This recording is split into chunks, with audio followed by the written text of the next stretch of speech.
인사 시간도 맞습니다. 여러분의 시간을 낭비해드릴 느리지만 쿨한 과학 랩미팅입니다. 반갑습니다, 교수님들. 반갑습니다. 나는 어디로 가는가? 어디로 가는가? 예, 이것은 쉽게 말해 물리학에서 설명하는 미래에 대한 이야기입니다. 그래서 우선은 나는 어디로 가는가 하기 전에 교수님은 어디로 가고 계신가? 이 얘기를 좀 들어보고 싶어요.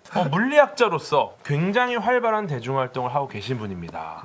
과학 커뮤니케이터라고 볼 수 있죠, 저희처럼. 그런데 대중을 만날 때 가장 난감했던 상황이 어떤 게 있었을까요? 간혹 곤혹스러운 질문을 하시는 분들이 있어요. 예. 그 강연이 끝난 다음에 아마 가장 대표적인 것들이 몇 가지 사실 거의 정해져 있는데요. 뭐 아인슈타인의 상대성 이론이 틀리다는 걸 내가 증명을 했는데 이 증명을 좀 봐달라고 받으시는 분들. 뭐 연구기관을 만들었다는 것도 굉장히 그렇죠. 자주 뽑는 많죠. 분들인데요. 근데 사실 물리학자들은 연구기관이 불가능하다는 것, 그리고 아인슈타인의 특수상대성 이론이 사람들이 쉽게 이게 잘못됐다라는 걸 보일 수 있을 정도보다는 굉장히 큰 신빙성을 갖고 있다는 걸 알고 있는 입장에서는 그분들은 정말 절실하게 이렇게 가지고 오시는데 그럴 때 사실 과학자들은 잘 안 보고 싶어 해요. 왜냐하면은 옳을 리가 없다는 걸 이미 알고 있는 거죠. 네, 그런 면에서 곤혹스러울 때가 좀 있었어요. 이게 또 본인들의 염원이 또 있어요. 예. 근데 과학은 염원으로 완성되지 예. 않습니다. 팩트로 완성되는 게 과학이기 때문에. 사실 저희도 경험하는 일들이라 그렇을 거예요. 네. 맞아요. 또 다음 질문. 대표적으로 재미있는 생활성 물리가 있을까요? 이것도 한번 생각해 본 적이 있었는데요. 여기 액체가 차 있잖아요. 그렇죠. 이 액체가 하나도 없는 걸 생각해 보세요. 네. 그럼 무게 중심이 가운데 있고요. 물이 꽉 차 있어도 무게 중심이 가운데 있죠. 예. 그래서 물이 어느 정도 높이에 있을 때가 이게 가장 안정적일까? 뭐 그런 계산도 해볼 수도 있겠죠. 그러니까 지금 잠깐 요거 보고 떠오른 거고요. 그거 말고도 갑자기 물으시니까 거의 뭐 굉장히 많아요. 네. 네. 엄마의 등짝 스매시는 왜 더 따가운가? 그거는 어머니의 손바닥의 단면적이 아버지보다 작아서 그렇습니다. 오, 명쾌. 명쾌합니다. 오.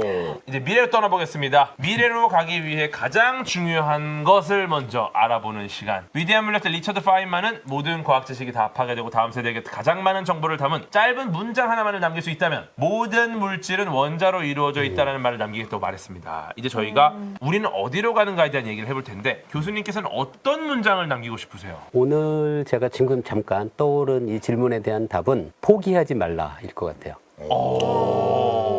계속 노력하면 우리는 이해할 수 있다. 라는 이야기를 전하고 싶어요. 결국 이거는 어떤 물리학적 사실을 주지 않고 교훈을 주는 뭔가 더 채찍질하는 대학원생들한테 하는 느낌으로 이제 본격적으로 나는 어디로 가는가에 대한 얘기를 해보겠습니다. 예. 영화 Back to the Future, 컨택트, 시그널, 더 콜 이런 영화들이 전부 다 우리는 미래를 알 수 있을까에 대한 이야기를 다룹니다. 실제로 미래에 가고 과거로 가고 굉장히 많은 일이 겪죠. 그런데 그 전에 미래는 과연 결정되어 있는가? 이 물리학자들이 굉장히 고민한 부분이거든요. 어떻게 생각하십니까? 이게 물리학에서 고전역학이 생각하는 미래의 예측 가능성과 양자역학이 생각하는 미래의 예측 가능성이 조금 다른데요.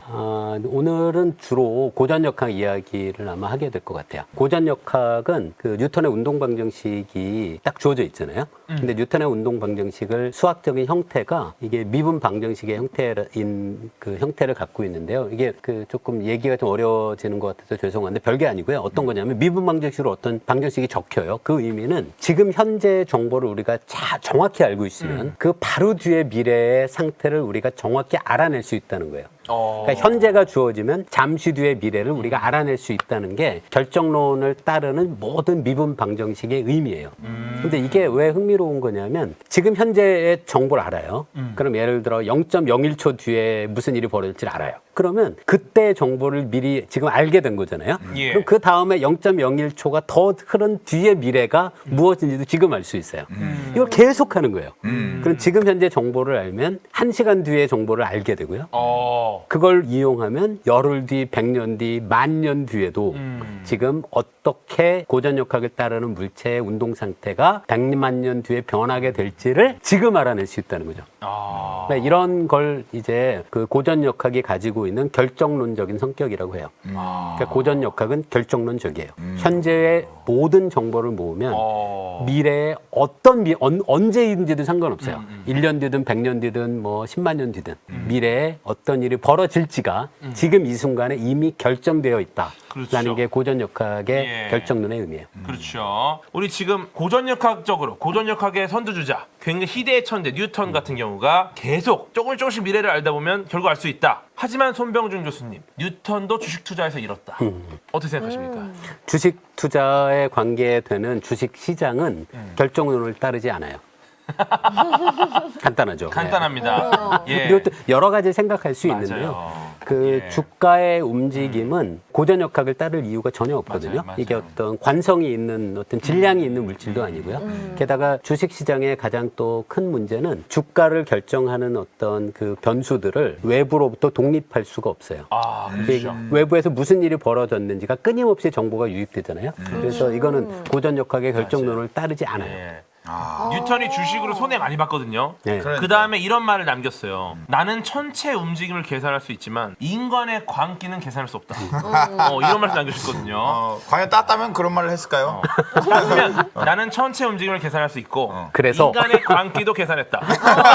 이것이 분리다 이랬을 텐데. 근데 재밌는 게 지금 이 고전역학적인 말씀 해주셨어요. 그래서 고전역학을 완벽하게 이제 본인의 삶에 적용하고 계시고 현재 이 물리학자로서 최전방을 달리고 계신 김범준 교수님은 과연 정말 예측을 할 수 있을까? 요걸 한번 해보고 싶습니다. 그래서 이제 아주 간단하고 고전적인 고전역학의 기본 주사위 굴리기를 한번 해보면 어떨까? 정말 역학으로 주사위의 움직임을 계산할 수 있을 것인가? 제가 주사위가 있고요. 예. 네. 이 주사위를 던져서 도대체 어떤 숫자가 나오게 될지 이제 얘기를 그렇죠. 해보자면 좋습니다. 그럼 우리 한번 시청자분들 숫자 숫자를 몇을 한번 쳐주세요. 주사위가 있어요. 아, 저 2요. 4, 5, 3, 7, 7. 어이구. 에이 진짜 이 사람아. 네. 와, 막 나오네요. 네. 3이 꽤 많아요. 3이. 예. 저는 3 가겠습니다. 삼. 3. 예. 교수님 어떠십니까? 저는 1 하겠습니다. 1. 1. 오, 1? 자.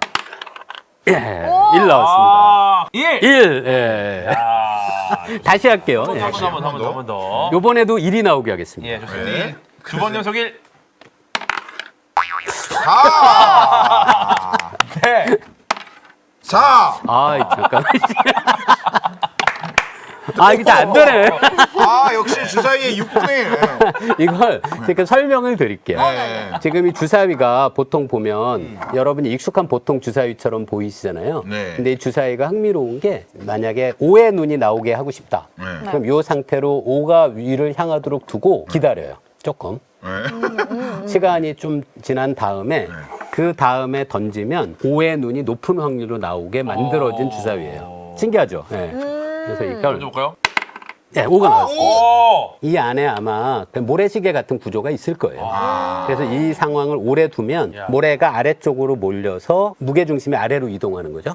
그러면 던지면 그럼 시간이 조금 지나면 이제 6의 눈이 나올 확률이 높아지는 거죠. 재밌네요. 이게 아, 약간 실패한 것 같아요. 그죠? 아, 근데 예, 실패하셨기 때문에 되게 과학자 더 좋아요. 같으셨어요. 더 좋아요. 예. 어떻게 보면은 우리 인간 세상의 다양한 사건들을 물리학으로 계산하실 수 있는 이 물리학자 최전선에 계신 물리학 최전선에 계신 물리학자 김범준 교수님도 주사위의 광기는 계산할 수 없다. 그래서 실제로 교수님께서 물리학으로 미래를 예측해 보신 경험이 혹시 있으신지? 뭐 고등학교 때는 오늘 달이 몇 시에 떴으니까 내일 달이 몇 시에 뜰까 계산해 본 기억이 있고요. 오. 미래 그다음에 예측한 이거 거죠? 있었어요. 그때 한번 아내하고 해가 지는 걸 보러 서해 바닷가에 갔는데 해가 막 질 때쯤이었어요. 예. 근데 갑자기 화장실에 가고 싶어지더라고요. 네. 그래서 해 지금 현재 고도를 갖고 제가 화장실에 갔다 올 시간이 있는지 계산해 봤었어요. 아, 일모를 봐야 되니까 보니까 계산해 보니까 갔다 올 수 있겠더라고요. 여유가 좀 있어서. 네, 갔다 아, 왔어요. 이거는 물리학자이기 때문에 일모를 놓치지 않았다. 꽤 많죠, 뭐 그런 거. 대충 보면 알지 않나요? 이 나 사람아. 갔다 오면 되겠다. 그래서 물리학을 해야 되는 겁니다. 죄송합니다. 예. 죄송합니다. 사실 별로 어려운 계산도 아니에요. 예, 죄송합니다. 뭐그 해 시직경과 그 시간에 갔다 오죠. 계산할 시간에 갔다 오면 된다. 대표적인 예측이죠. 기상예보. 이게 틀릴 수밖에 없다라는 얘기가 좀 있습니다. 저도 듣기로는 굉장히 복잡한 물리학이 들어가는데 역학 중에 가장 어려운 유체역학이죠, 여기가. 근데 우리가 사실 수집할 수 있는 정보가 1%밖에 안 되는 걸로 알고 있거든요, 이 기상에서. 기상예보랑 관련된 이야기 좀 부탁드리겠습니다. 기상예보가 어려운 이유 중에 하나는 지금 말씀하신 것처럼 지구의 표면뿐 아니라 예. 이 지표면에서부터의 높이에 따른 대기에서의 정보를 다 알아야 되는데 사실 불가능하잖아요. 예를 들어 온도를 측정하는 걸 그 높이마다 뭐 10m 간격으로 높이에 공중에 매달아 놓을 수가 없죠. 맞아요. 그런 여러 가지 이유로 불가능한 게 일단 하나고요. 그게 아니라 물리학에서는 또 다른 의미에서 기상 예측이 불가능하다고 생각해요. 그 이유가 있는데요. 이걸 이제 연구해서 밝힌 사람이 아마 많은 분들이 들어봤을 거예요. 20세기 중반 이후에 로렌츠라는 기상학자가 예. 이 카오스 현상이라는 것을 발견하게 되죠. 이 카오스 현상을 로렌츠가 발견한 일화가 상당히 저는 재밌었는데요. 이분이 컴퓨터 시뮬레이션을 하다가 컴퓨터 시뮬레이션은 프로그램 막 계산을 하다가 도중에 멈춰요, 프로그램을. 그리고 그 당시에 컴퓨터 메모리 안에 저장되어 있는 숫자를 프린터로 출력해요. 그리고 숫자가 그 프린터에 찍혀 있는 거예요. 그냥 0점 얼마. 그쵸. 그러면 그 다음에 그 숫자를 보고 컴퓨터 자판을 갖고 입력을 해요. 그 숫자를. 거기서부터 출발해서 시뮬레이션을 이어서 한 게 첫 번째 계산이에요. 그래서 계산을 하다가 멈추고 프린터로 출력하고 출력한 종이에 있는 걸 다시 입력해서 이어서 한 게 첫 번째고요. 두 번째는 도중에 멈추질 않아요. 그냥 처음부터 출발해서 끝까지 계산을 해요.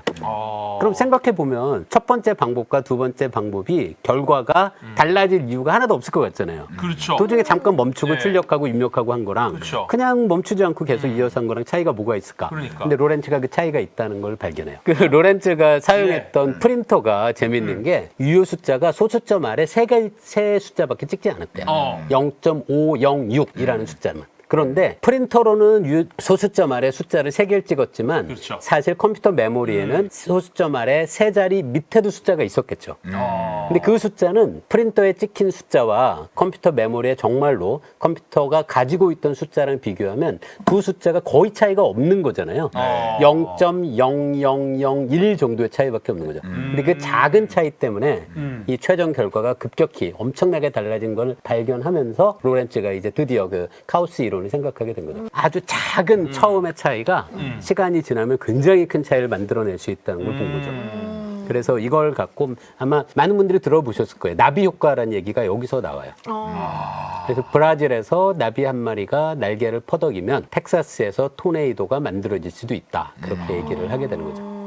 굉장한 일입니다. 예. 이게 그 과학의 발전에서도 굉장히 큰 패러다임의 전환을 만든 이 발견인데요. 이게 예. 재밌는 게 로렌츠가 사용한 컴퓨터 프로그램에서 사용한 그 미분 방정식도 사실 결정론적이에요.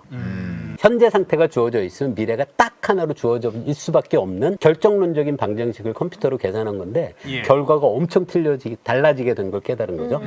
그래서 방정식은 결정론적이에요. 그런데 왜 커다란 차이가 최종적으로 얻어졌는지를 우리가 생각해 보면 그러니까 어떤 거냐면 하드웨어는 똑같은데 그 안에 들어간 데이터가 아주 조금 달라졌는데 결과가 많이 바뀐 거죠. 그래서 결정이 되어 있다는 것과 우리가 예측을 할 수 있다는 것이 다른 거다라는 걸 처음 발견한 거예요. 그래서 기상현상은 결정은 되어 있을 수는 있어요. 근데 우리가 예측을 할 수는 없다는 거죠. 근데 예측이라는 게 사실 틀릴 수 있거든요. 틀릴 수 있지만 계속 예측을 해야 하는 이유가 뭘까요? 예측하지 않으면 우리가 틀렸다는 것도 모르죠. 그래서 과학 멋있는 얘기 같은데. 너무 멋있었어. 너무 멋있었어요. 너무 멋있었어. 과학자들의 하는 연구들이 저는 다 그거라고 생각해요. 일단 지금 현재 우리가 알고 있는 이론을 이용해서 무슨 일이 생길지를 예측하고 맞아요. 그 다음에 그 예측과 실험 결과 혹은 미래와 비교해서 얼마나 다른지를 알게 되고 그걸 이용을 해서 점점 더 이론을 정교하게 해서 점점 더 예측을 정확하게 하는 거겠죠. 야, 이거 좋다. 그러니까 예측하지 않으면 우리는 아무것도 더 발전시킬 수가 없겠죠. 예측하지 않으면 틀렸다는 것조차 모른다. 그렇죠. 이게 어디서 또 써먹으려고 이제 또. 이거는 잠깐 이거 저도 적어놔야 될 것 같아요. 교수님 이거는 이거 제가 한 얘기인데 저 멋있던 것 같아요. 네. 오늘 적어두고 페이스북에 올리세요. 다음 책에 써주세요 또. 그럼 만약에 교수님께서 모든 걸 알 수 있다. 정말 우리가 예측할 때 결국은 데이터가 부족해서 모든 걸 알지 못하고 틀리는 경우가 발생해요. 그래서 결국 피드백을 받죠. 그런데 만약에 내가 원하는 모든 데이터를 취합할 수 있다. 그래서 예측할 수 있다. 지금 가장 예측해보고 싶은 것. 책 판매량? 현실적이야. 생각해야. 내 책이 그러니까, 근데- 얼마나 팔릴지 뉴턴에게 물었다. 근데 그냥 이 질문으로 시작을 해보죠. 예. 어떤 방법론으로 예측을 해보실 것 같으세요? 어떤 이 문제죠? 책 판매량에 대해서. 아니 이거 아. 예전에 하셨어요. 아, 그래요? 우리가 예측은 그걸 한번 아니고 들어볼까요? 네. 재밌어요. 데이터를 모아서 분석해 본 적이 있어요. 네. 그러면 그게 이제 온라인 한 북스토어에서 그 여러 책의 그 데이터를 그때는 내려받을 수 있었거든요. 예. 이걸 평균을 구해봤어요. 그래서 책이 처음 출판돼서 출간된 다음에 어느 정도 시간이 지났을 때 평균적으로 판매량이 최고가 되고 그 다음에 시간이 지나면서 판매량이 어떻게 줄어드는지를 살펴봤죠. 근데 이 얘기를 하면 그 책 쓰신 분들은 다들 실망하실 텐데요. 이게 과학책의 경우에 이걸 제가 반감기라고 불렀거든요. 반감기가 어떤 건지 맞아요. 아시죠? 네, 정확히 예, 관광지라는 개념이 도입될 수 있네요. 네, 예, 책 예, 판매량이 최고치에서 그 최고치의 판매량이 절반이 될 때까지 평균 어느 정도 시간이 걸리는지. 네. 과학책의 평균 반감기가 8주입니다. 2달. 8주. 일반 책과는 많이 다른가요? 그 1년 동안 출간된 소설 중에 상위 50위에 들어있는 소설은 반감기가 8주고요. 51위에서 100위까지 그 50권, 그 두 번째 그룹에 있는 소설은 반감기가 4주예요. 그래서 과학책이 조금 더 길어요. 그런데 그 반감기가 8주라는 게 길다고 기뻐하지들 마시고 그러니까 이해되는 결과가 뭐가 이게 있어요? 뭐냐면 그 만약에 오늘 최대가 됐어요. 그러면 8주가 지나면 오늘의 절반이 돼요. 거기서 8주가 더 지나면 최대 판매량의 4분의 1이 돼요. 거기서 8주가 더 지나면 최대 판매량의 8분의 1이 돼요. 이렇게 1년만 가보세요. 거의 0으로 가는 거의 거니까. 안 팔린다는 얘기죠. 예, 이 궤도의 과학컷의 반감기를 한번 예측해달라는 말씀이신데 제가 일단 19년 12월에 냈거든요. 네, 그러면 이제 거의 안 팔리는 거죠. 끝났다. 0이다. 한마디로 끝났다. 예, 절판만은 막아야 된다. 아, 근데 제가 그때 분석했던 게 그 당시에 출간된 지 1년이 안 되는 책들만 모았거든요. 그래서 사실 그 과학 분야에서도 몇십 년 동안의 베스트셀러들이 있어요. 그런 책들은 반감기가 없죠. 클래식한 책들은 역주행도 가능하다. 네. 하지만 그것이 궤도의 과학허세는 아니다. 이 정도. 예. 물리학과 관련된 질문도 좀 한번 받아보면 어떨까 싶습니다. 아, 예. 좋아요. 물리학의 대표적인 환원주의 학문이다. 물리학으로 복잡된 세상을 어디까지 설명할 수 있을지 교수님의 생각이 너무 궁금합니다. 어디까지 가능할까요? 그 제가 연구하는 분야가 바로 사실 복잡계 쪽이에요. 근데 복잡계는 지금 말씀해 주신 것처럼 물리학의 전통적인 환원주의적인 방법하고는 조금 입장이 달라요. 그래서 환원주의라 함이 어떤 환원주의라는 것은 뭔가 우리가 이해하고 싶은 전체가 있으면 그거를 이렇게 작은 부분으로 나누는 과정을 계속하는 거예요. 그래서 만약에 뭐 커다란 걸 이해하고 싶으면 분자를 이해하면 되고 분자를 이해하려면 원자를 이해해야 되고 원자를 이해하려면 원자핵을 이해해야 되고 그런 식으로 점점 작은 구성 요소로 환원하고 그 구성 요소 최종적으로 도달한 가장 기본적인 구성 요소를 이해하면 우리가 이제 전체를 이해할 수 있는 출발점이다라고 생각하는 게 환원주의적인 입장인데요. 이 복잡계 과학을 하는 사람들은 환원주의하고 상당히 사고 방식이 달라요. 그러니까 복잡계를 연구하는 저 같은 사람들은 이런 질문을 하는 거죠. 우주가 좋다는 거예요. 뭐 쿼크와 렙톤과 뭐 그렇게 기본 입자로 구성되어 있다는 걸 물리학자들이 알아낸다고 한들 예를 들어 제가 내일 아침에 일어나서 무슨 일을 할지를 예측할 수 있냐라고 하면 당연히 예측 못 하잖아요. 그래서 제가 갖고 있는 비유는 환원주의는 계속 위에서 출발해서 바닥을 찾아가는 거예요. 근데 바닥으로 내려가는 건 쉬워요. 그런데 바닥에서 출발해서 다시 위로 올라가서 우리가 살고 있는 거시적인 세상을 이해하는 건 훨씬 더 어려운 거죠. 복잡계 과학은 그래서 환원주의적인 그런 사고 방식하고는 많이 다릅니다. 마지막 질문 하나 받아보겠습니다. 시즌 스카이워커 교수님께서 물리학의 발달이 실생활에 적용되기까지 보통 얼마나 걸리나요? 이게 어떤 물리학의 내용이냐에 따라 차이가 많이 있을 것 같아요. 그렇죠. 어떤 건 아주 금방 이용되기도 하고요. 아마 금방 이용된 것 중에 대표적인 예는 아마 뭐 트랜지스터 같은 발명은 아마 물리학의 발전이 금방 현실에 이용된 대표적인 예일 것 같은데요. 지금 우리가 여러분 모두 다 휴대폰에서 사용하고 있는 내비게이션 프로그램들 있잖아요.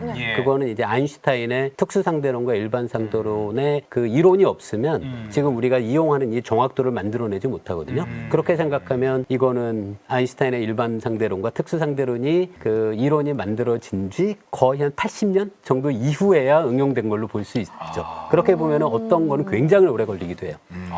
그리고 어쩌면은 영원히 응용 안 될 그런 물리학의 내용도 많죠. 하지만 저는 그런 물리학의 연구도 가치가 있다고 생각합니다. 예, 좋습니다. 예. 질문 중에 또 하나 궁금한 게 교수님 뭐 최근에 하신 연구 중에 이 이해하기 좀 쉬운 연구 내용 하나만 소개해 주실 수 있을까요?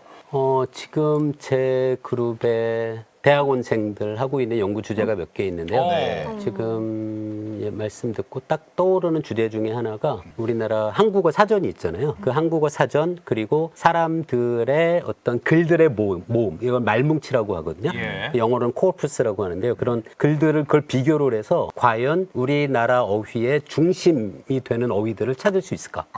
가장 빈도 순으로요? 빈도는 간단하고요. 그게 아니라 예를 들어 이런 걸 제안할 수 있는 거죠. 우리나라 글로 적혀 있는 문장을 이해하려면 어떤 단어들을 어떤 순서로 익히는 게 도움이 될까?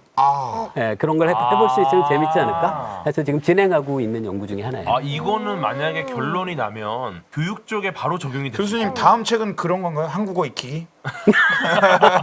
노벨 화학상 수상자 일리아 프리고진이 이런 말을 했습니다. 뉴턴은 미래를 완벽하게 예측하는 우주의 법칙을 발견했지만 아침에 우산을 가져가야 할지 말지는 결정할 수 없었을 것이다.